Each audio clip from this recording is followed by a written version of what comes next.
welcome to The Pivot Point, stories of courage, resilience, and reinvention. I'm your host, Jessica McGann, coach, producer, and creative, whose mission is to normalize the human experience, ignite the soul, and move you from feeling limited to limitless. Stories connect us, and my hope is that within this series, you will find at least one story that resonates with you on a deep personal level. One that speaks to your soul or your current situation that will motivate you to keep moving forward, inspire you to make bold, brave choices in your own life, and help you feel less alone in the process. In this episode, I speak with Sonny Von Cleveland, who is the loveliest of humans. He is kind and open and vulnerable and funny. But if I had met Sonny earlier on in his life, I'm sure that my experience would have been much different. See, once upon a time, Sonny had resigned himself to a life of incarceration and gang violence. That is until his late 20s when he was sent to solitary confinement. And while there, he met a Muslim man who changed his life forever. After 19 months under this man's tutelage, Sonny transformed his life by learning the power of forgiveness and letting go of the past, as well as extensive self-examination and personal growth. Today, Sonny is a motivational speaker, coach, and author passionate about sharing his experience of sexual abuse and incarceration to aid in the healing of others. He is a passionate advocate for fearlessly and authentically owning one's story to rise and choose growth from adversity. Now, trigger warning, this episode includes conversations about rape, child molestation, and gang violence, so viewer discretion is advised. This story is one hell of an inspiring roller coaster ride. So without further ado, let's dive in.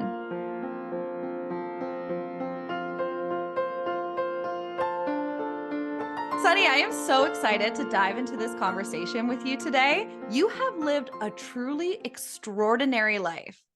Thank you so much. I'm so glad to be here. Thank you for having me. Oh, you're so welcome. So, Sonny, you are an author, you're a creator, and you've really turned your life around. You didn't have the easiest of childhood, and you really had to educate yourself and really bring yourself to where you're currently at. Is that very fair to say? That's very fair to say. Yeah, I had to pull myself up by the bootstraps and make a choice, and that's why I am where I am today. Well, you have a lot to share with us. Your journey is a long road. Why don't you start us off with the very beginning?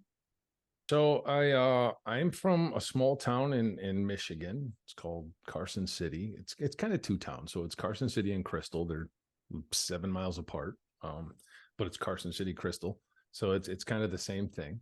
And I grew up in a single mother home. My father left when I was, I don't know, a few months old. I've seen him like 3 times in my life. Which is weird because we have a pretty decent relationship now. I found him maybe 6 months ago, and we still haven't seen each other, but we talk. But I grew up outside in a very small town. I started getting molested when I was 5 by my uncle, and endured that for a while. And that became, I started to lash out. Obviously, as a child, I didn't understand what was happening. And so I just knew I didn't like it. And I broke into a church when I was 7 with my brother. We broke into the basement of a St. Mary's Cathedral in Carson City, and we stole some pudding cups and playing cards. And I was arrested and charged with a felony. At 7? At 7 years old. They charged you with a felony. In 1988. And the crazy part is that I just talked to my mother recently, and she didn't even know that I was charged with that felony. I'm like, how do you not know that? Right? Like, so they used it when you get sentenced, when you get brought up on charges and you're getting sent to prison. Yeah. They go back through all your crimes and they use those for guidelines to put up your guideline points. And that's my first one. It's 1988. It's a felony for larceny from a building. And how do you not know that as a mother of a 7-year-old?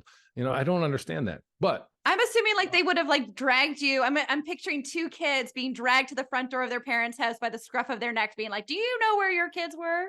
They didn't do that. Right. They just they did that. They did that too, but they took me home. They charged us. We went to court in front of the Honorable Judge Skinner and got 60 days probation. And this is where a crazy thing happened, because I was also being molested by my mom's boyfriend at the time. And when I got put on probation, my uncle went away and her boyfriend went away, right? They stopped. And her boyfriend used to beat the hell out of her all the time. So I grew up watching, the first few years of that I can remember, watching this guy beat the hell out of my mom. And they went away. And then in my mind, I'm like, okay, here's a solution. I got the ass whooping of a lifetime from my mother. But that's when I broke down and told her, like, my Uncle Mike is molesting me. And, she lost her mind. And it's weird looking back on it, because he didn't get arrested until I was 10. So we still kept going over there. And so my grandparents like swept it under the rug and like got him mental health treatment or whatever, but he was never arrested or charged. And then we're still going back, right? Like we're going for every holiday, and there's, aunts and uncles and cousins and all this. And the whole time, the dude's still molesting me the whole time. And then Do you remember how it felt as a child to like, oh, yeah. Did you feel ignored or like it didn't matter? Like, do you remember what it felt like? So I did a lot of pain displacement, right? Yeah. Like I knew what was happening was not right, but the threats that were coming from these men, like, I'll hurt you, I'll hurt your mom, I'll hurt the family, especially from my uncle. I delved into like video games, because the Atari is what my uncle used to entice me in, right?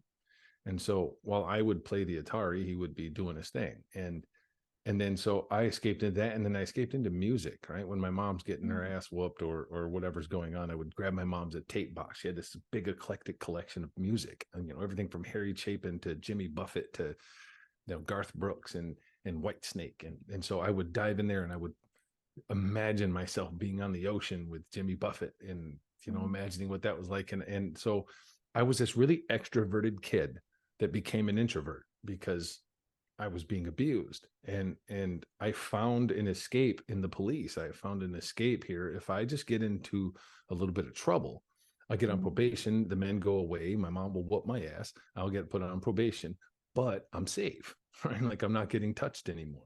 Yeah. And until 60 days later or 90 days later, when I would get off probation, then all of a sudden it was like green light, let's go back. And so that was kind of the course of my life for 10 or 11 years, until I was 10 or 11 years old. And then my uncle Mike got arrested and put in prison at 15 or for 15 years when I was 10. And that shattered my whole family. And so in my mind, his threats came to reality, right? He said he would have to hurt the whole family, and no more aunts and uncles and cousins, no more going to the grandma's house for holidays, which I really enjoyed, right? I really enjoyed seeing my cousins. I really enjoyed seeing my grandpa and going there for the holidays and cookies and all that fun stuff. And it just went away, right? Like we would go over and still see grandma and grandpa, but it was just us, me, my mom, my brother, grandma and grandpa. None of the other family was there. They had their own holidays. We weren't allowed because half the family said I was lying, and the other half, I don't know what they said. But so that was he in jail for molesting you, or was he in jail for something else? No, he went to jail for molesting me. Okay. Yeah. And he went for 15 years, but then of course it comes out that he was molesting all of the kids, my brother, all my cousins, like he got all of us. And then they all are like, oh, he wasn't lying, and still it was bad. And so when I was like 11 or 12, my brother was also a colossal screw up, right? Like he got into trouble all the time too. But for some reason, the courts took him away and put him in a detention facility. And that was a downward spiral for him. He continued to get into trouble. Like it would escape from the juvenile facilities, whatever. But the last time I seen him, I was 11 years old. When he was 12, boom, he was gone. So no longer in my life. And I just was constantly, at this point now, I was just a kid that I used to break into houses, steal stuff all the time. I'm always getting into trouble. I'm on a tether. I'm on probation constantly.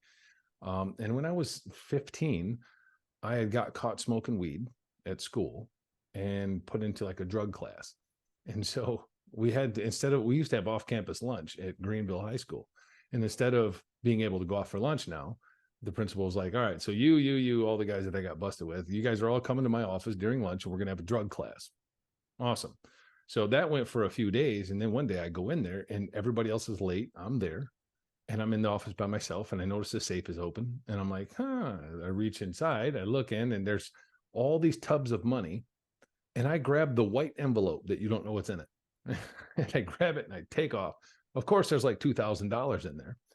And I get arrested for that the next day. I thought I was really slick, but not even close.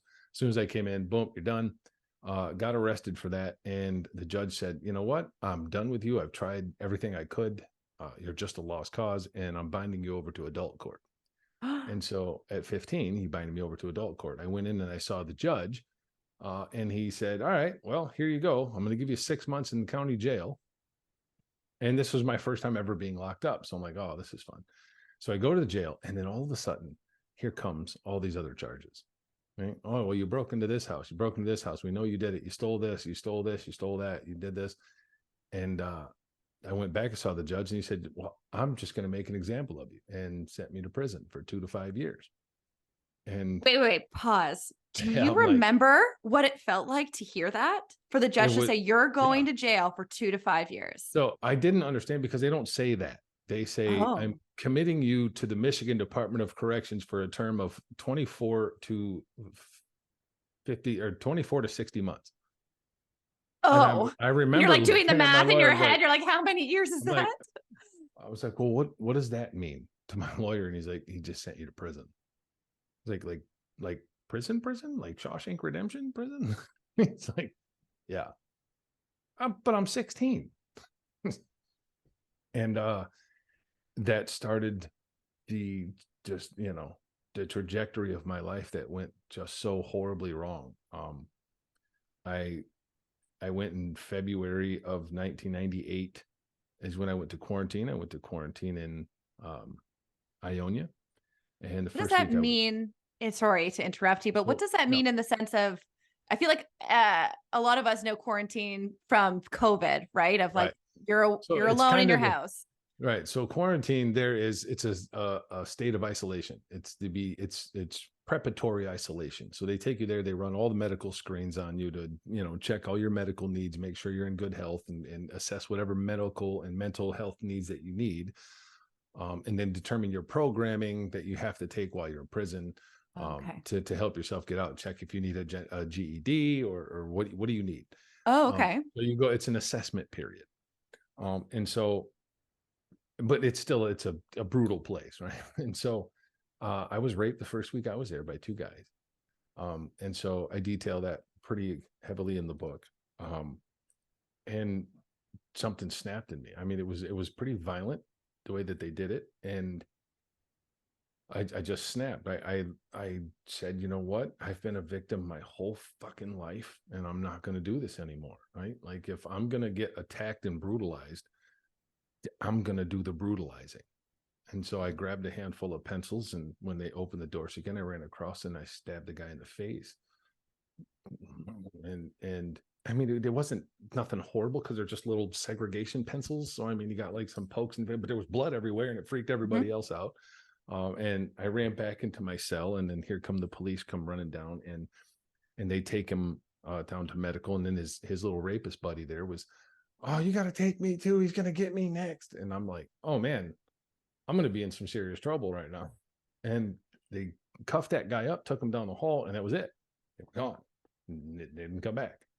I was like, guess they didn't tell on me. They didn't know.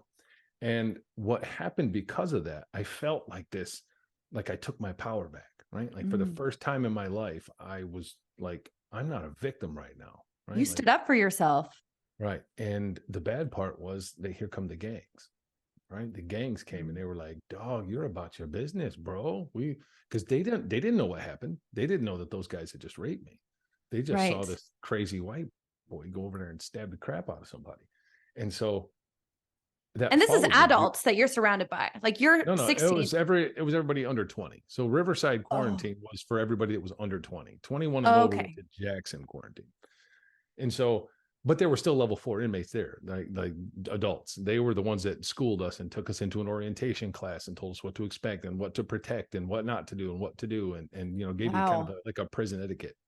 And so about 45 days later, we transferred out to the adult facility. It's where they took me to Lapeer, Thumb Correctional Facility. And the guy that I rode in with and was bunkies with was a gang member, and he had seen it and was like, "You're about your business, bro. And we want to, I'm going to holler at my boys about putting you down, man, if you want to," because they're all about proliferation. And so that happened. And I went and I met with the leader of the gang out there, and he was like, "Yeah, we want to put you down, bro, but you got to put in work and prove yourself." Gave me a knife. I was like, "That guy over there, he's one of the opposite ones. I want you to go and get him." I'm in that state of mind now. I'm going to protect myself. So I just walked over there and hit him a few times, and that was it. And so now, full-blown gang member, and for the next 5 years of my life, that's what I did. I was entrenched in violence, in gang politics, and I opened one of the first privatized youth facilities in the country. It was a Whack-and Hut owned by the Geo Corporation in Baldwin, Michigan. And that was 2 years of absolute warfare, because they didn't know what they were doing. They took a bunch of kids that were under 20 and put them into a brand new facility with a bunch of local people, farmers and subway workers and all these other people, and made them corrections officers. And they didn't know what they were doing. And they put us in there, and it was a war zone. And it was, like, "Hey, what's up with our yard?" And they opened all the doors, all the cells, all the units, and said, "Go ahead, go out the yard." And immediately a gang war ensued, right? Like, Oh it's a my territorial gosh. dispute. And I Yeah. mean, there's $80 million in payouts from this facility. Right? I had no idea about this until recently. And then the staff assaults within 30 days, it's the highest assaults on staff. It's the highest assaults per inmates. It's knives, rapings, drugs. The whole facility is off the charts. So they come in. Even the warden of the facility got arrested for rape. Like, the whole place is bananas. And then 30, 60 days later, whatever, they lock the whole facility down, and they bring in corrections officers from Virginia and from the DOC to come regain control of this facility. And once they did that, something switched, and they began to extract revenge on us. It became the hardest. It was gladiator school. I didn't know if I was going to get killed from a gang member or a corrections officer. Right? Like, they would take us to the hole, and I mean, we were not innocent by any stretch of the imagination. Like, we're violent kids, right? We're attacking them as well. And they would take us to the hole, but then they would they would cuff me and chain me up to the shower and beat the piss out of me. Right. And then I would get gassed. And so I would, cover up my cell and make them get. And here's a 9-man CERT team that comes rushing in the cell, and I'm in there butt naked, and you guys got shields and pepper spray. And then they would gas me and hog tie me in the back and throw us out in the dog kennels. And I mean, it's the middle of winter, and they would throw us out there in our boxer shorts, and would come out and pour buckets of water on us and just leave us there for 6-7 hours. I lost this tooth because one CO came out and was calling my name, but I couldn't say anything. And he kicked me in my face, and my tooth just went flying out my mouth just to make sure I was alive. Right. So, oh my gosh, we endured this for 2 years. And then when I turned 20, they rode me out and sent me back to the Department of Corrections, where I served another year. And then I was 21, and they opened the doors and said, "Good luck. Here's $75 and 3 condoms. Good luck. No parole, no probation, no oversight." And I mean, I knew in my mind what was about to happen. So wait, you just lived multiple years as a young, impressionable 16-year-old. So you're now what, 18, 19? You said 20 coming out? I was 21. 21 leaving after multiple years of living under such stress and anxiety and fear. Like, you were in a survival state for such a long time. I mean, and now I've been surviving since I was 5. yeah. But now they're just letting you out. There's no counseling. There was no like, "Hey, this is, can we help you get a job, find a place to live, get a taxi?" Nothing. It was just like, "Oh, you're out now. Here's 3 condoms and $75. Good luck." I have a half-finished tattoo on my side because I thought I was supposed to get out in January. And they came, and I was getting the tattoo, and I had the outline done. And then they called me and they said, "Hey, you're getting out tomorrow or the next day or whatever." So I had just enough time to call my brother and my mother, and they came and picked me up from the facility. And it was I was a train wreck of a human being, right? I was so lost mentally and emotionally. I had put on so many masks of survival that I became the monsters I was trying to get away from. Of And course. and so I got out on December 12th or December 13th. It was Friday the 13th, which is, I thought it was an omen. Yep. And and I robbed somebody the first day I was out. I was Right that away. lost of a human being. I had partied a little bit, passed out, woke up at like 1:30 in the morning, went out for a walk, and I seen two people outside of a gas station. And I'm like, yeah, went over there with a screwdriver and it's like, give me that stuff. And I robbed them. And then that started. Do you I remember had like thinking whether or not you should do it or not? Like, do you not, remember? not at all. I had no moral compass whatsoever. My only thought was I spent that $75 immediately and I have no money. I have nothing. I'm crashing at my brother's pad. Mhm. This is the first time I've been free in 5 years. I need to get money so I can like get my own place, get my life going, blah, blah, blah. And I had this goal. My goal was to be the next Scarface. That's how lost I was. Like I wanted to be like this mafia guy. Mhm. Right. And so And you I'm got like, yeah, money the only way you knew how. That was literally yeah, all you've been raised to know of how to protect yourself, really. yeah. And so that led to big boy crime. I'm like, okay, well, what I get? $40 from the guy, if that. And I'm like, okay, I need to make more. So I got into robbing drug dealers, and that was a very lucrative industry. Like I would put on fake cop uniforms and knock on their door at 2 a.m. and kick the door in and zip tie them and take all their drugs and money. Why And drug dealers? I feel like I would be like, those would be my because last I, target because they'd feel like they'd well, come right after me. well, in my mind, what are you gonna call the cops and tell them I took your dope? Oh. Turns out it's illegal. Can't do it. But I started traveling all across the country. Just a train wreck of a human being. I mean, I got two women pregnant. At the same time, my oldest kids are 8 months apart. Like, just not a good person. I didn't care about anything but myself and what I could get, instant gratification. And again, I was breaking into houses and stealing stuff and just being a greedy, just all around piece of shit in life. And then in 2004, I got popped and arrested again and sent back to prison for 12 years.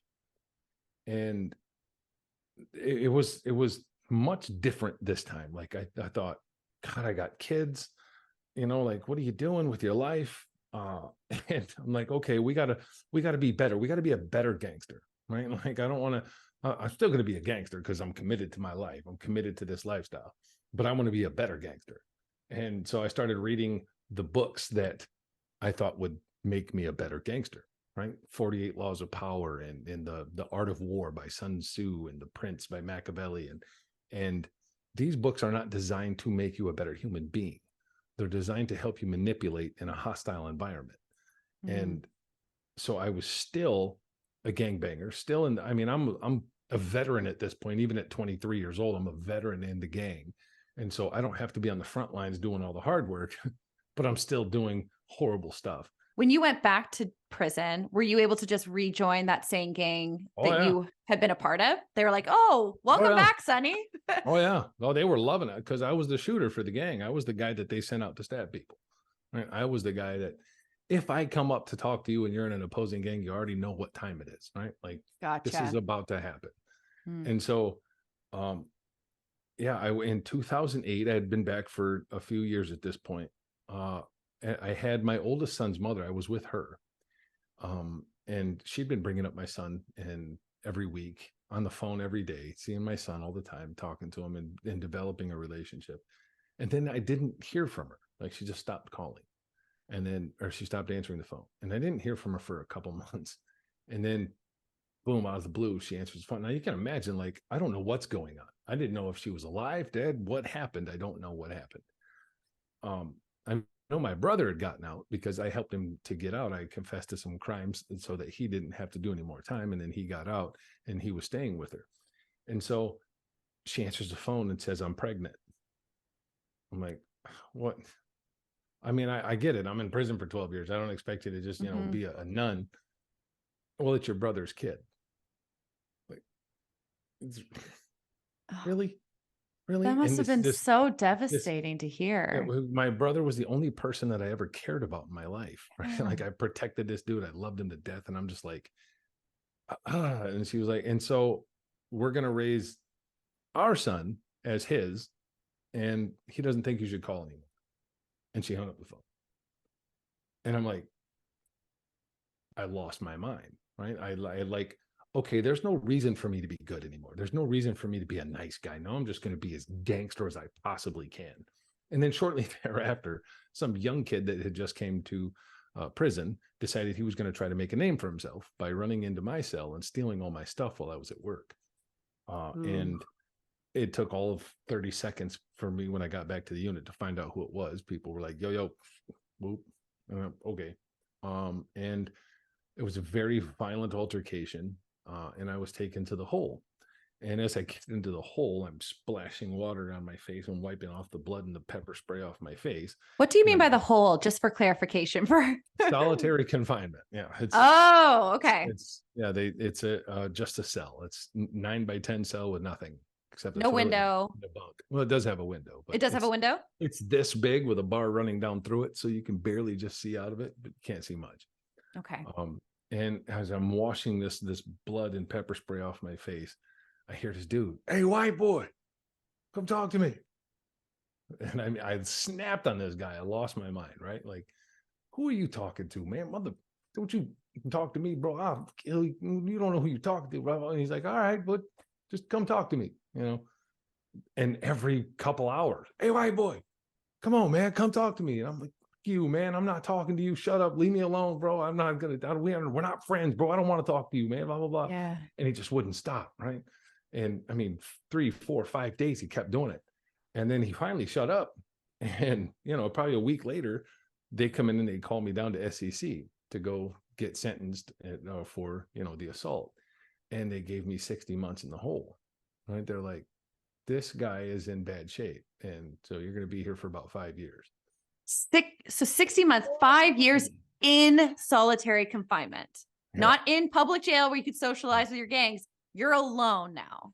Solitary confinement. And I'm like, well, that sucks. I mean, I've got 8 years to go. That's probably not going to be good. Whatever. So there's nothing I can do about it now, right?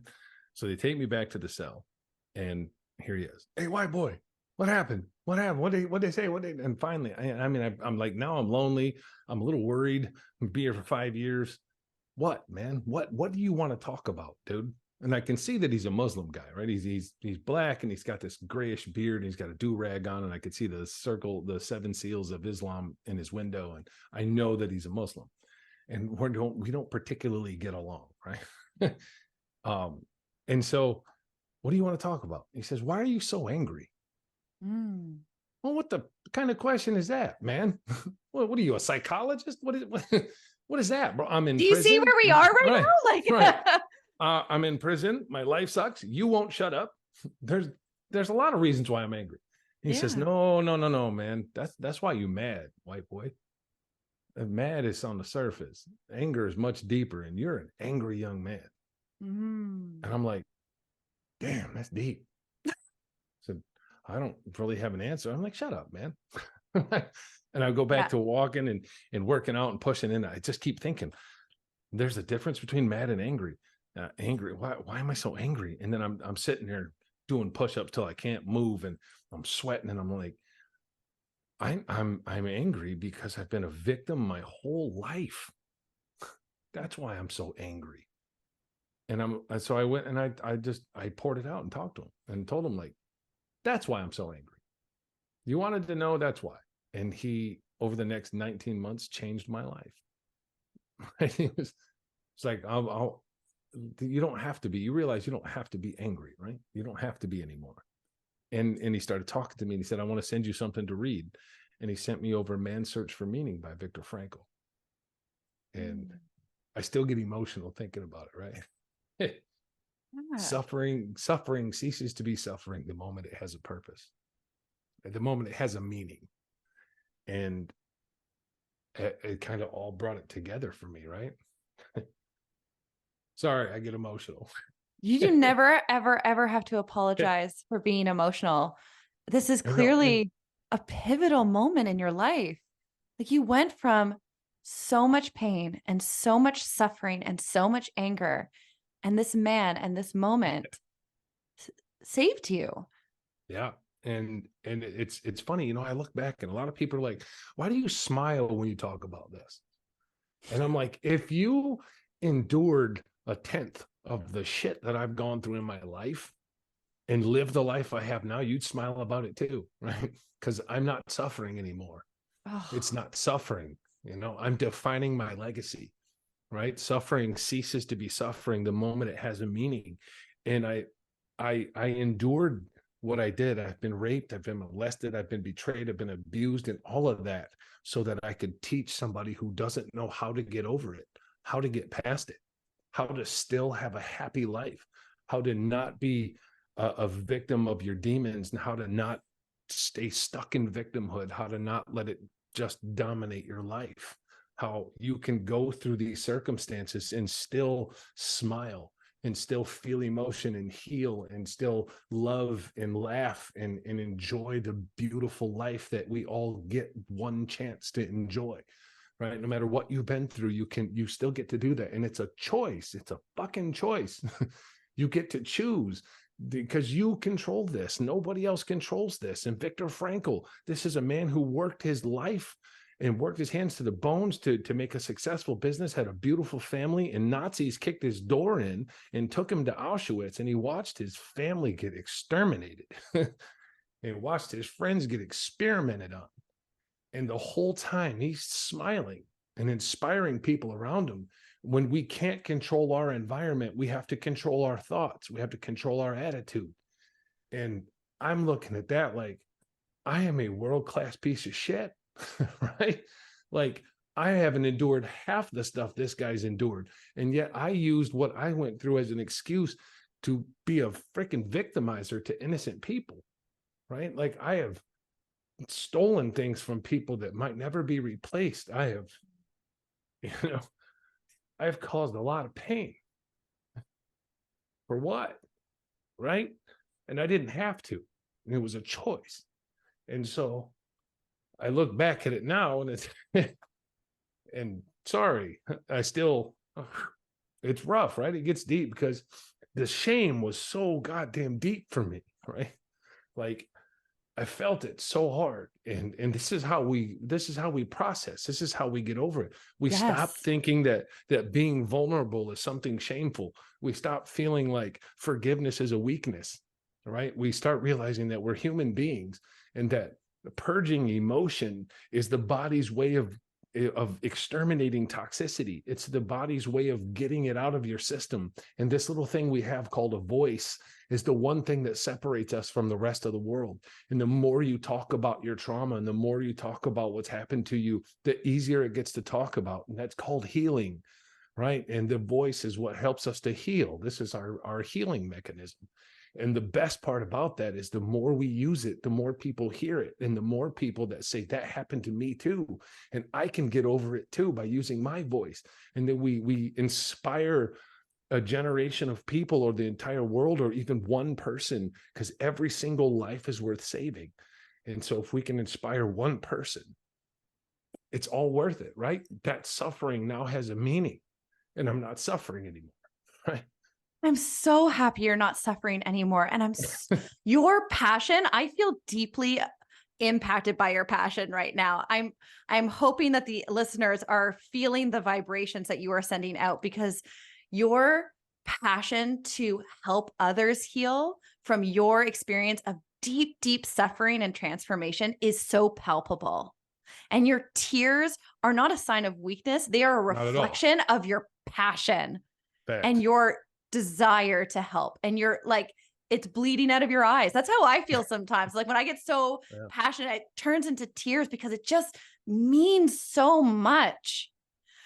It is. And I think I look back at it because one of the processes that I went through for healing was forgiving myself and forgiving others. And I didn't know how to do that. I'm thinking, well, how the hell do I do that? I'm stuck in this cell. I don't even know half the people that I've victimized in my life. How do I ever get forgiveness for that? And one of the best lessons I ever learned was to write it down, write a heartfelt forgiveness letter, begging for forgiveness, and then flush that shit. God, Buddha, Odin, Allah, whatever you call them, will take your true intention and your purpose and will put it on the hearts of those people. And then you spend your life doing what's right, doing what's good. Let kindness be your compass. And that's how you get forgiven, right? And so I'm able to forgive the people that have wronged me because I want my forgiveness from the people that I've wronged. And so I know what that's like. And so I have to let that go because it's not for you. It's not for them. I'm not forgiving you to make your life easier. I'm doing it because it helps me, it frees me. Right? It's selfish at the end of the day. I'm doing it so that I feel better. So I'm not a slave to my victimhood. And that's why I forgive. And so I forgive everybody. Right. And I'm able to forgive myself too, because I understand while it's not an excuse for what I've done, I was a young, innocent boy at one point who had my innocence shattered and I lost my path. And I didn't know I wasn't fully able to comprehend what I was dealing with. And so I lashed out against other people because society's way of curing a victim is to put them in mental health and play on dolls and do this dumb stuff. And that none of that works. What they need to do is be given a voice, listen to them. Let them talk, and don't try to turn around and give them medicine and all this other pharmaceutical crap that you think is going to make them feel better. Just let them talk, let them cry, let it out. Give them a punching bag, let them beat the hell out of the punching. I used to wrap my mattress up and beat it till my knuckles bled. I just want to stop and reflect back on what you just said right there, because I too am someone who has experienced rape in my life. And I remember my therapist telling me that I needed to tell that story. I needed to talk to people. I needed to share that with someone other than her. And I just remember that was hard. That felt like impossible to do. And the more and more I practiced telling my story, and that took time, but the more and more I told it, the less and less I would cry, the less and less anxiety and pressure would build up in my chest. And now, my story's out. I've shared it publicly. It's on, you can watch the interviews where I share it. And I just feel so free from it. It's like, it doesn't hold power over me anymore And because that's called talking. healing. Yes. Right. But talking about it is truly an undervalued, underrated tool that everyone has in their tool case. You make it sound almost easy in a sense. Like we hear that you met this Muslim man in solitary confinement, and there was that one question that really triggered something inside of you. But how long did it really take you? And how many conversations did you have? Was it all books? Like, how long has this healing journey? Months. It was not easy. And that's the reason why I wrote my book and that I have the curriculum and stuff that I have, is because I wanted to simplify it. It didn't have to be as hard as I made it. But there were certain things that we did in the book, like living your life in reverse, writing your own obituary, and these things, and they take time. They take a lot of time. And so I was able to turn that 60 months into 19 months, and they let me out of the hole early. And this is where the story gets crazy. You would think that, oh, you figured it out. Well, life is awesome. It doesn't work that way. I love how you said that this is where the story is about to get crazy, as if everything we heard already hasn't already been like insane. Right. And that's where it's nuts. My threat assessment level sucks these days because I've just been through so much that I don't realize how traumatic just what I've gone through already is enough. And that's like we're just tipping the iceberg, because I still had to leave the gang. Right. And I still so I started writing essays and submitting them to these prison contests that they would have, spoken word contests, and they would give out little store bags for people that win it. And I wrote one called From Monstrous to Magnanimous. It was like a spoken word poetry that I wrote, and it won. Right. So the ADW comes to my cell one day and he's like, "Von Cleveland, get up." And I'm like, "What?" And he's like, "So wanted to tell you, we are super impressed by that thing that you wrote, by what you wrote. You won the competition. I obviously can't give you the prize because it's general population store bags and you're in the hole. You can't have it. But I just thought you'd like to know that you won that. And we actually want to talk to you about something." So they pulled me out of the hole, and I went down to the office, and the ADW sitting there, the ARUS, which is the Assistant Resident Unit Supervisor. These are all the people that run the units. And they said the Michigan Department of Corrections is instituting a new program called Thinking for a Change, and we want inmates to teach other inmates. And based off of all the stuff that we've seen from you lately, we think you've done a massive turnaround. And they don't know that it's the dude across the hall that's been schooling me, right? They just think that I somehow manifested this stuff or something. So he was like, if you'll take this curriculum, learn it, and come up with a teaching format for it, we'll let you out of the hole early. Absolutely, I'm in. So we go back, and me and my guy, we start studying this with each other, and we're going across it, and he's like, dude, this is your chance. This is exciting. So he's getting real excited about it. He's doing life in prison. He never gets out. And he's been in there since the 80s. And in his mind, this is his opportunity for his legacy to get wrought throughout the world, because he's never leaving. And so we study this material, we slam it down. I go back down there, and they're like, yeah. I explained to him, this is how I plan on teaching this. This is cognitive behavioral therapy in a nutshell is what this is. So we're going to go in and we're going to teach people how to think. And the whole time I'm like, how's this going to work? Like, you don't let people that are in the hole out and then come back. Like, that just doesn't work like that, right? This is a security enhancement segregation. Like, you don't just get to get out and then come back. And it doesn't work like that. So the surprise came when they come to do it. They brought my bag, and they're like, all right, we're letting you out. Let's go. And I'm like, sweet. So they're just going to let me out of the hole. Awesome. So we're walking out, and this is at Oaks Correctional Facility in Manistee, Michigan. So we're going out, and there's 2 blocks. And there's 1 block. 1 block is an intake unit where all inmates that come to this facility, they go here for 30 days. It's kind of like a mini quarantine. You go there for 30 days, and they send you out to general population. So I think, oh, they're going to send me to the intake unit. Nope. 2 block, which is protective custody, right? And I'm like, you've got to be kidding me. Is this a joke? What's wrong with protective custody? Yeah.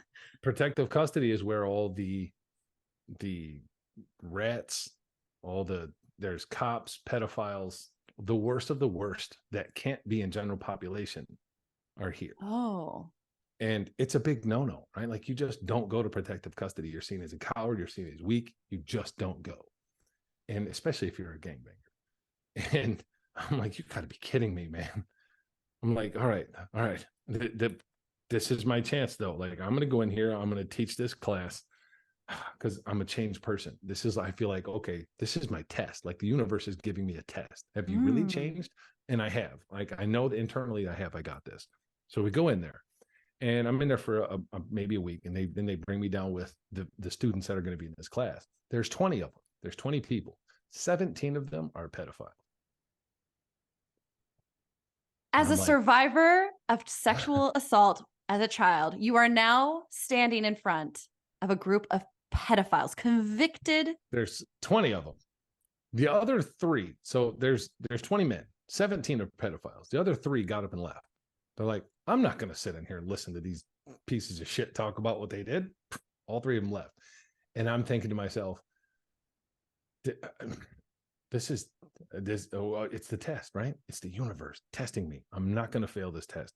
And I immediately thought to myself, at one point, every single man in this room was a little boy, right? They were a child, and something happened to you in this lifetime that skewed your view of the world, right? And while I don't think you can change your propensity, I think you are attracted to children, and I don't think you can change that. But what you can change is acting on it, right? Because if you told me today, you're like, Sonny, it's illegal to be attracted to women, take me to jail. I can't just be like, oh, okay, let me just change that. I can't. So I think it's the same concept. But you can act. You can control the way you act. You don't have to act because you know that touching children is wrong. Children don't have the ability to consent. And so if I can teach these men how to think, and I'm going to use my own story, my own background to teach you what the consequences of your actions are, because what you do to people turns them into this. Right? And so I taught this class for 2 months. I taught these guys 2 hours every week. taught these guys. And I had to hear some Wow. horrible stories, right? Because in part of this class is they got to get up, they got to talk about what they've done. And I used them and showed them the pain that I've gone through my whole life because of actions of men like you. And whether or not they got it, I don't know. I really hope that they did. They all graduated. They all finished the class and got their certificates. I imagine most of them were just there to get the certificate for parole. But I felt fantastic. It was just really fulfilling and healing. I thought to myself, I passed that test for myself. I know that I'm a different person.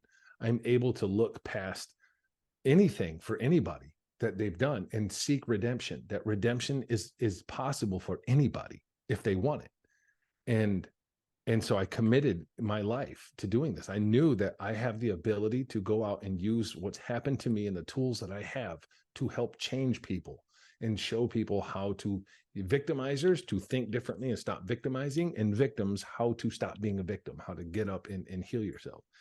And I did. So then they gave me the opportunity. They were like, well, you can go back to general population or you can stay here. And I was going to see the board in a few years. So I'm like, you know what? I can't see them from here. It's not going to look good. And I also know that when I get out there, the gang is going to come back and they're going to, oh, what's up, bro? Blah, blah, blah. And I have now taken an oath of nonviolence. I'm not going to be a part of any gang. I'm done. And they're not going to take that well. And Yeah. so I stayed there for another year and a half or two. And then I determined the time is coming. I met a girl while I was there, and we ended up getting married. Wait, And you met a girl while you were in jail? yeah, while I was in How does that protective work? custody. My bunkie was her personal trainer in the world, and me and my bunkie got along really well. And so I was Ah, looking into some legal stuff, and she was the manager of a law firm. And so her and I got to talking on the phone, and I don't know, it just naturally happened, right? Like okay. for the first time in a really long time, I had someone's attention. Mhm. And so that to me was intoxicating. And she was just always there. And so we ended up getting married, visiting and all that wonderful stuff. And I knew the time was coming, like, all right, I got to get out of the hole. Yeah. Right. So I did. So I got out of protective custody. And as soon as I got out, here they come. Oh, what's up, bro? You made it out, bro. And I was like, yeah, all right, what's up, guys? Hey, and I grabbed the head, the leader of the gang on the yard, and so we'll take a walk. And we did, and I told him, like, I'm done. I'm out. And he's like, well, it's not going to work that way. It's like, I understand I got to get beat out, and I'm willing to take that, but let's go get it done. And then that's it. I'm done, man. I've put in my time. I've been nothing but loyal and respectful. So I'm going to retire honorably. And so I went into the weight pit. 5 or 6 of them beat the hell out of me for a couple minutes. And then he came up to me. He's like, this isn't done. And for the next year, I was constantly jumped and beaten. I was hit with locks all in my head. I got all these scars on my Oh my dome, scars on my goodness. knuckles because I would tuck up in the chow hall and they would just be picking me with locks, and they stabbed me in my armpit with a bookshelf and got me in my arm. They were going for my neck, but I was able to put my arm up and got it here and had to get And that these used to surgically be your removed. guys. Like these were like, this was your crew. And now they're turning on you just because you don't want to hurt people Yeah. anymore. And yeah. And so I took an oath of nonviolence. Like, I'm not going to do that anymore. And so I was trying and trying. And I said, you know what? I have to defend myself at some point. I'm just never going to stop. And so I told him, like, if y'all touch me one more time, y'all know what I used to do for you. Think what I'm going to do to you, right? Leave me alone, man. And they didn't. They jumped me again in the bathroom, like 2:00 in the morning. I was trying to use the bathroom and lump me up. And so I attacked the leader pretty viciously. And then they left me alone. It worked. And so the rest of my time was spent lowering my levels, dropping my levels down. And I started mentoring guys. We're doing yoga on the yard. I got 30 or 40 convicts out on the yard and downward facing dog. And No it's, way. yeah. And so I worked my way out, and I got out of prison 7 years ago on August 16th, 2016. Congratulations.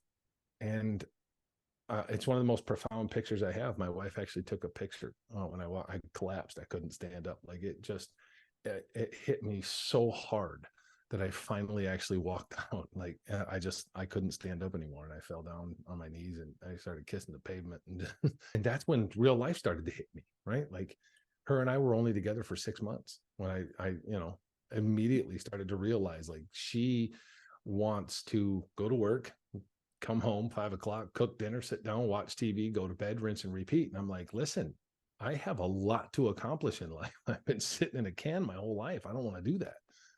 And so we had a very amicable divorce.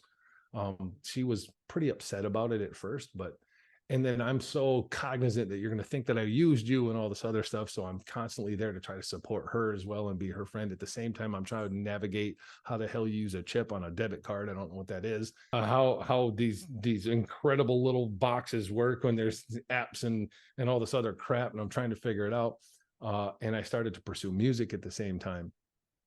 And I met a girl on Plenty of Fish, which I didn't know how dating apps work. And everybody's like, oh, no, that's how you do it now. And so I work in demolition. My ex-wife now had gotten me a job. Her best friend's husband was a supervisor in the union with a demolition company.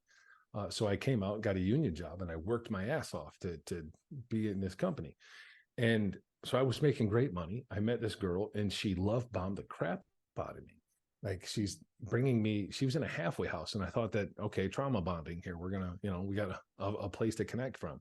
And so she starts coming to my work sites, bringing me lunch, and then I had moved into a house with a couple of friends, and then this guy starts collecting guns. Like all of a sudden he's got guns, and I'm like, dude, I can't be around those.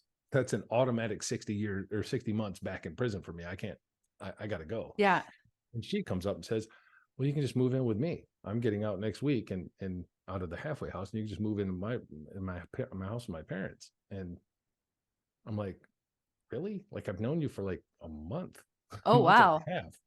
And so we rode out to Menor, and I met her parents, and they were all like, hey, yeah, absolutely. You seem like a great guy. You got a job, blah, blah, blah. And I mean, they had this big, beautiful house in this wonderful neighborhood of Ohio. And I'm like, well, I guess that's just what happens when you're a good person, right? Like the you world manifested abundance. Yeah. Right. And so I did. I moved in, and like life was amazing, and everything was going fantastic. I started a band. I got into a band, and music was going really well. And then I started working at this concert club, and the owner of the club is one of my best friends to this day. And then she was pregnant a couple months later, and I'm like, oh man. Like we're in our mid 30s. I didn't realize that was a thing. But I mean, I'm excited. Like this is my opportunity. Yeah. I missed out on being a dad with my first two kids. This is an opportunity. I'm in. But at the same time, I have this little rock star life that's starting to build, and I'm getting a lot of notoriety. And I fell into that, right? And then I also realized at the same time that I don't really know that I like this girl that much, right? I think I'm in love with her, but I don't know if I like her. Like she's a bit of an asshole. And she's nice to me. She love bombs me, but she's a dick to everybody else. And I don't like that, right? I like kindness. But you know what? It's just me. I'm good. And as it progressed, I started to cheat on her. I got these girls are throwing themselves at me, and I'm like, oh man. And so I've never been in a relationship ever in my life. And you're basically back at your 16-year-old age, but now in your mid 30s, you weren't given that time to grow in that way. And so then she finds out, and the pain that I saw in her face changed my life. It changed me again, right? Like, I'm like, I can never be the source of that kind of pain for anybody ever again.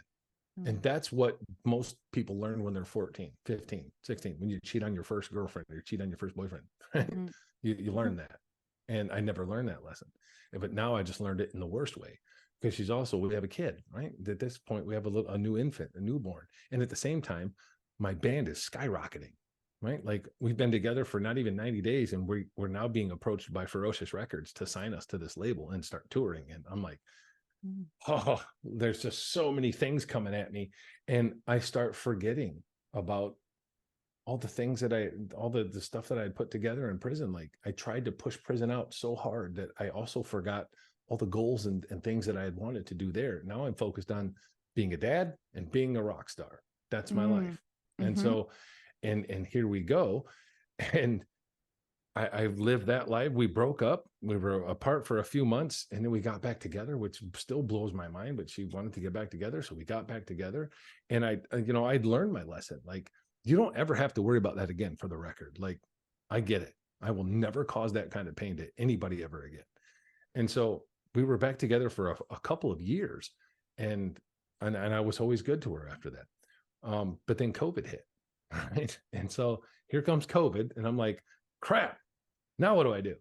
I can't do music. I had landed a corporate job, which was really crazy. I went into a staffing company to get a part-time job while I'm doing music on the side. And I met the owner, told him my life story, and he hired me on the spot at $100,000 a year and gave me my own office in a staffing company as a staffing specialist. Oh, And I'm wow. like, that's manifestation, right? Like, I'm living a positive life. I'm living a good life. I've just manifested. Of course I did. I've manifested a good life for myself. And then COVID hits, and staffing companies, the first ones to get laid off.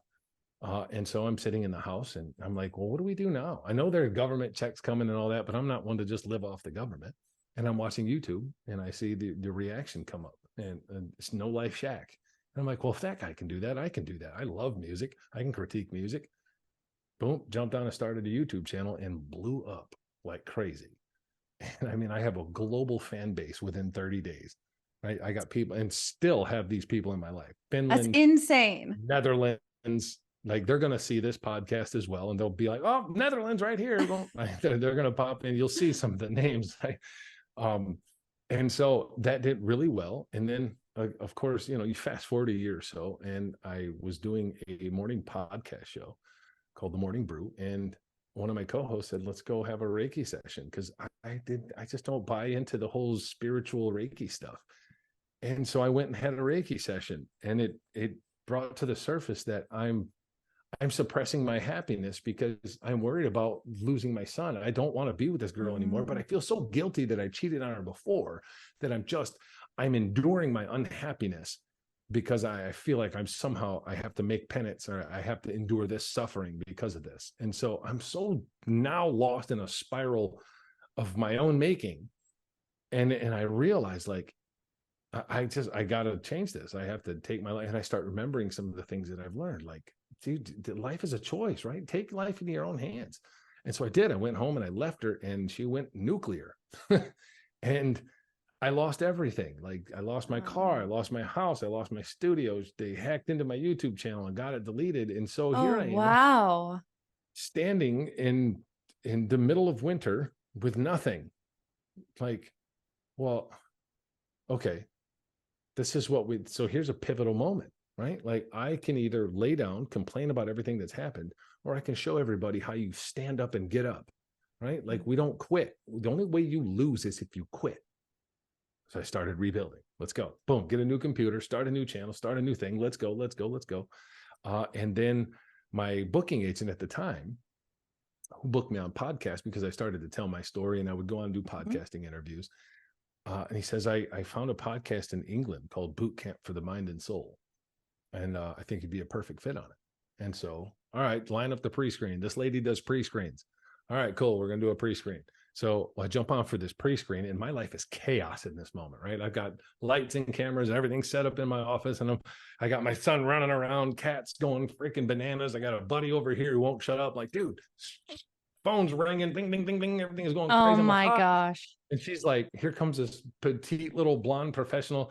Hello from London. I'm like, hi. Things are just a little nuts, but hang on. And I even hijacked what she was on, because she was on like a Zoom or something. And I'm like, the internet connection is messed up, screwing up something. I use StreamYards. Can I send you a link? And it'll be just much easier. She's like, okay. Boom. I send her a link. She jumps on with me. I'm like, I will be there. I promise. I know I look all crazy right now, blah, blah, blah. And so she did her little pre-screen thing, maybe the last 5 minutes. And she's like, all right, we're going. And she admits that she never expected me to come back. But on the day of the podcast, I was 15 minutes early. I was on point. I was professional. Everything was quiet. We sat down and had a podcast. And an hour later, we were in love. No way. I fell in love with this girl. Because for the first time in my life, I felt like I was seen by somebody. And this girl, like, and here I go again, right? She saw me, and it was just the most magnificent conversation ever. And for the next, every single day after that, for 6-7 hours a day, we were on the phone. she was going through a horrible divorce herself, and I was trying to pick up the pieces of all this madness that had happened. And I just came to the point where I'm like, I just have to leave. This girl is going to destroy my life. She's using my son as a pawn, which is not good for the kid. I gotta leave. And after a few months, her and I we're madly in love, right? And she's, let's go to Palm Springs. And I'm like, I hate Florida. She's like, it's in California. I'm like, oh, well, that's great then. okay, let's do that. And so, I mean, that wasn't really the plan, but it was kind of a loose talk. And I just knew that I needed to get away. And so I knew that it was going to cost me my son, but my plan was I'm going to go make the best life possible to give him a better life. I'll give her time to cool down. I'm going to go out here. I'm going to start, my middle son lived in Phoenix. And I'm like, I'll just go out there and spend some time with him. And cause he and I have a good relationship. And so I just left. I got on my motorcycle and I packed up some stuff and I gave my condo to this kid that was homeless and he was working for the staffing company. And Wow. I mean, this kid had a membership to Planet Fitness just so he could shower. And so I just threw him the keys. I'm like, you can have the whole place. I mean, all the furniture, everything, it's yours, dude. And I just took some stuff. I said, hey, watch my cats. All right. I'm going to get on my motorcycle. I'm going to go out west. I'll fly back, get my car, get my cats. All right. All right. So I get on my motorcycle. And 6 hours later, I'm on the highway and I noticed a pivot to get off and I crashed my bike at 35 miles an hour and I went barreling. And I laid Sonny, there the punches just keep on punching. Right. I laid there on the ground and I'm looking at the sky like, what now? What now? Right. Like this whole life of mine. I finally got into a great spot. You slapped me with a global pandemic. I try to get through this.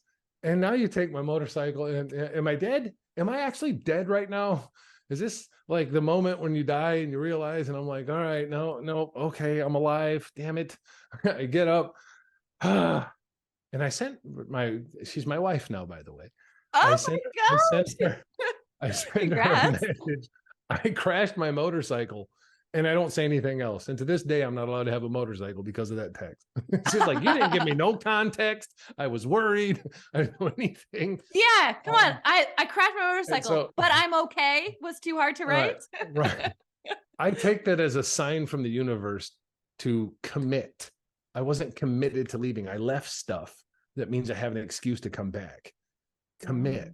So I gave the motorcycle away. My buddy was like, I'll come get it. I'm like, you can have it. If you come get it, you can have it. My ex-wife actually came down and picked me up with her new guy, picked me up, took me back up to Cleveland. I got my car, I got my cats and all my other stuff, and I left. And I got on the road. I committed to leaving. And literally every state that I crossed, I felt like everything just lift off my shoulders, right? And I realized halfway, I'm not running away from anything. I'm running to the rest of my life, right? I'm running to my purpose-filled life. And I got here June of 2021. And that's the beginning of my journey here in Palm Springs. And since then, we have built businesses and I have a nonprofit. I've written my book. I mentor juveniles in the juvenile facilities. I'm a reentry coach with the Anti-Recidivism Coalition in Los Angeles. And we're changing lives out here, right? I built a cat cafe. I work with the police department. My friends are judges and prosecutors and mayors. And this is a purpose-filled life, right? This is somebody that came from nothing to a purpose-filled life. And that is the calling of my life. That is why I'm put on here. The moment suffering ceases to be suffering, the moment it has a meaning, and I've given it meaning. And now I'm living my best, absolute best purpose-filled life. Oh my gosh, Sonny. Yes. And you're helping so many people. I'm hearing so many pivotal moments in your story, but it really sounds like the first one being meeting that man in the hole, in the hole, as you call it. And then the second was meeting your now wife. It was like when you got out of jail, I thought you were going to say you got immediately into healing and stuff, but you kind of got lost a little bit in that world, and the universe brought you back through this relationship and through that accident, and you trusted that. It's like you're really good. What I'm hearing is you're really good at listening to external and internal signals that are telling you things are right, things are 100%. wrong.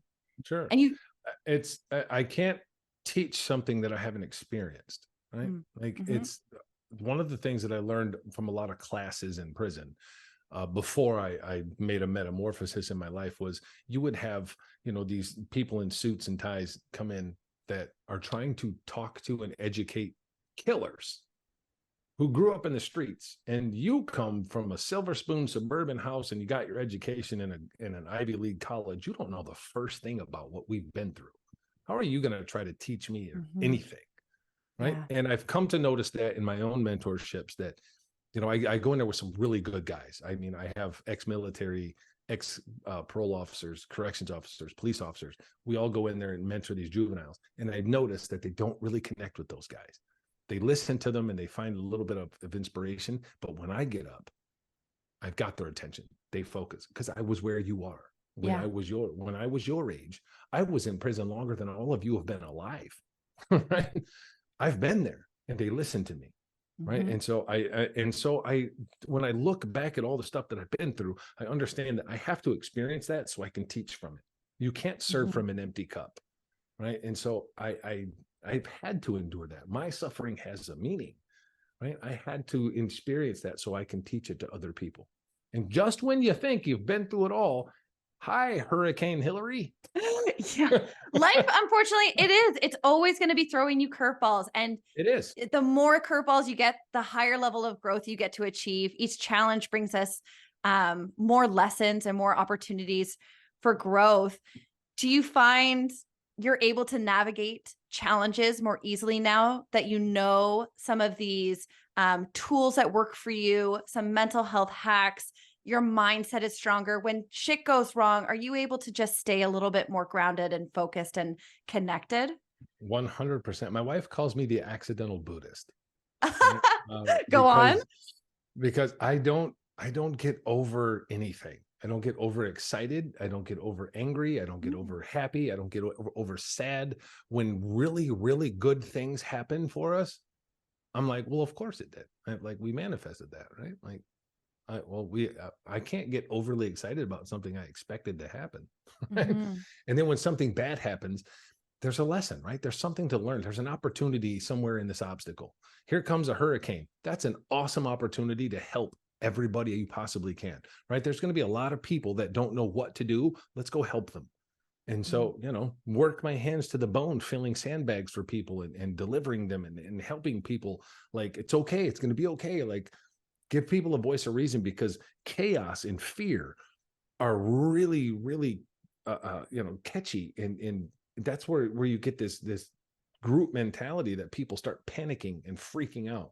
And if you can be, it's amazing how one voice in a sea of chaos can calm the storm, right? Just mm. let everybody be calm because I've seen it, And one of the most powerful things that I'd ever seen, I don't even remember the guy's name. I was watching some motivational stuff on YouTube, and because that's one of the most important things you have to know is you control what you take in. And every single morning, I have the same routine. I get up at 5 a.m. I spend 10 minutes just soaking in the sun and breathing in freedom. 10 minutes. I don't say anything. I don't listen to anything. I don't do anything. If a thought comes, I just accept it and let it go. And I just sit there and bask in freedom. And then I spend 10 minutes watching a motivational video. And I saw this guy that come on, and he said, prison is like a boiling pot of water, really hostile environment. And if you take a carrot and you put a carrot into that boiling pot of water, it becomes soft. It was hard and it got soft in that environment. If you put Right. an egg in there, it was hard, and then the inside was soft, and that hostile environment hardened its heart and it turned it all hard, right? But Mm. if you put a coffee bean into that boiling pot of water, what happens? You You make change coffee? you change the name of the water. It's no longer water, it's coffee. The coffee bean changes its environment, not the other way around. Mm. Be a coffee bean. And I'm like, yeah, be a fucking coffee bean. Yeah. and, I and, and love it, that. it inspires me. So when this type of thing happens, when we got a hurricane coming, it's okay, folks. Let's just everybody work together. Let's work together. And here it is. We all expected this massive, crazy tropical storm hurricane, and it wasn't as bad. And everybody's okay. Everybody teamed up, everybody worked together, people stayed home like they were supposed to. And we're all here to see another sunshiny day in Palm Springs. You remind me of this inspirational, motivational YouTube video. I wonder if you watched it. I can't remember the gentleman's name, but in the video, he talks about how when bad things happen or the things you desire, like you don't get into the school you want to get into, or you lose your job, you get fired, whatever it may be, he responds by just saying, good. Yeah. And Good. I think that's so brilliant because he's able to just immediately get himself into the mindset of, that was either not meant for me, or I'm going to learn something. I'm going to learn a new way of achieving what I wanted to. I'm going to learn a new tactic or a skill. Right. Sonny, you have shared so much with us today. I'm so grateful for everything that you have told us about your own personal stories or your expertise. What do you hope that the listeners take away from your story today? Hope. Hope you take hope. I hope that if anybody's listening and says, I don't know how to get over this, or I don't know how to live the best life that I want, choose it. This is hope, right? Choose it. You don't like your job, quit. You don't like your relationship, leave it. You don't like where you live, move.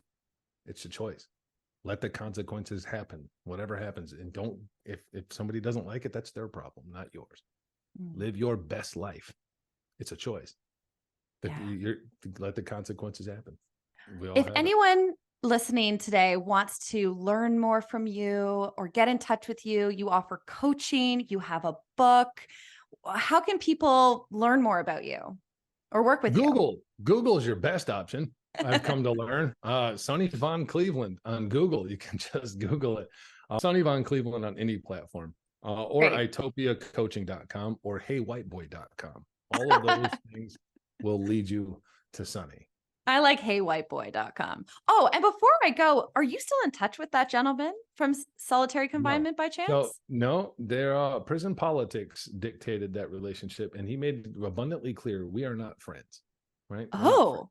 And because of the way prison politics play out, because of his religion and the organizations associated with, he's not allowed to help white people. They're not supposed to know. If they knew that he helped, they would be like, you see what you did for that white boy? And look, right? And they would probably kill him. And wow. So the last thing he said to me was, we're not friends. Remember that. If you see me out in GP or something, don't hug me, don't thank me, don't talk to me. We're not friends. And I said, you know, I hate it when you call me white boy, right? It's racist. It's disrespectful. I don't like it. And he said, all right, white boy. Thank you so much, Sonny, for this conversation. Thank you so much. I really appreciate it.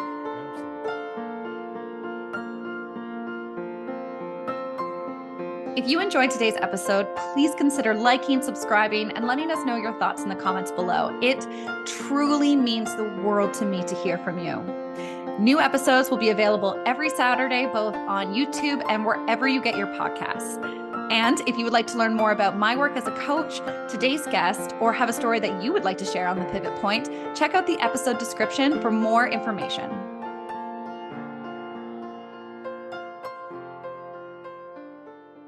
Now, time for the legal stuff. This podcast is presented to you solely for educational and entertainment purposes. I may be a professionally certified coach myself, but hosting a podcast is not coaching. This podcast should not be used in substitution of working with a licensed therapist, doctor, coach, or other qualified professionals. Copy that? Amazing. See you on the next episode. Nothing but love, Jess.